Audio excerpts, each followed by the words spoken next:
Link TV, connecting you to the world. Link TV is viewer supported.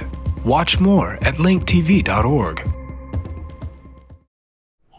My name is Nicolas Rossier. I'm an independent filmmaker based in Brooklyn, New York. Why Norman Finkelstein? I think in my background, the stories I've dealt with so far, I'm always very interested to, kind of explore characters that are a little bit out of the mainstream, that are a little bit against the grain. He's a professor at DePaul University who might get his tenure on Tuesday. How can people like this be teaching our children in the classroom? Professor, thanks for joining us. Have you become too hot for American academia to handle? Norman Finkelstein is an American political scientist. He wrote 5 books, more than 5 books now, about mostly the Israeli-Palestine conflict. And he's also the son of 2 Holocaust survivors. Both of his parents were survivors of the Warsaw Ghetto, but also Majdanek and Auschwitz. So they both survived the death camps.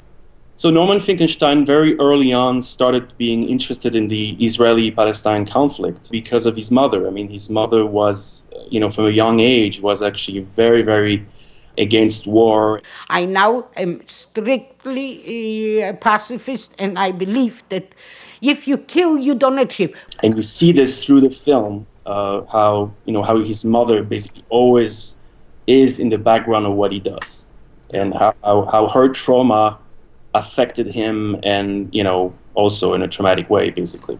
The entire world community supports a 2-state settlement along the June 1967 borders. Here in the United States, we followed Norman Finkelstein in various lectures that he's given and that he gave.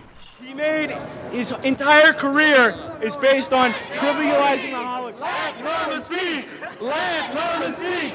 Let Norman speak! We wanted to include these moments in the film. We thought it was part of his fight, his struggle. Like, he goes into these lectures and he knows perfectly well there's like 10 to sometimes 50% of the audience that is against him. That I will not be silent when Israel commits its crimes against the Palestinians. It's a complex journey of somebody who believes in what he believes and believes that he says things that are important for the debate, and will just go and tell audiences the way he sees it. If you had any heart in you, you would be crying for the Palestinians, not for what's been done.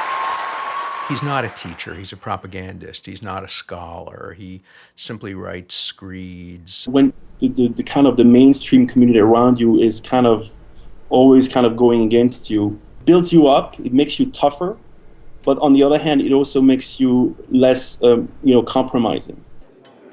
The way we saw it was that there was some loneliness in his path, in his work.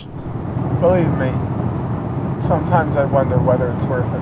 Although he would say to you and to me, has said that it is a lonely road, but he has many, many supporters and friends, and that his sacrifice has been worth.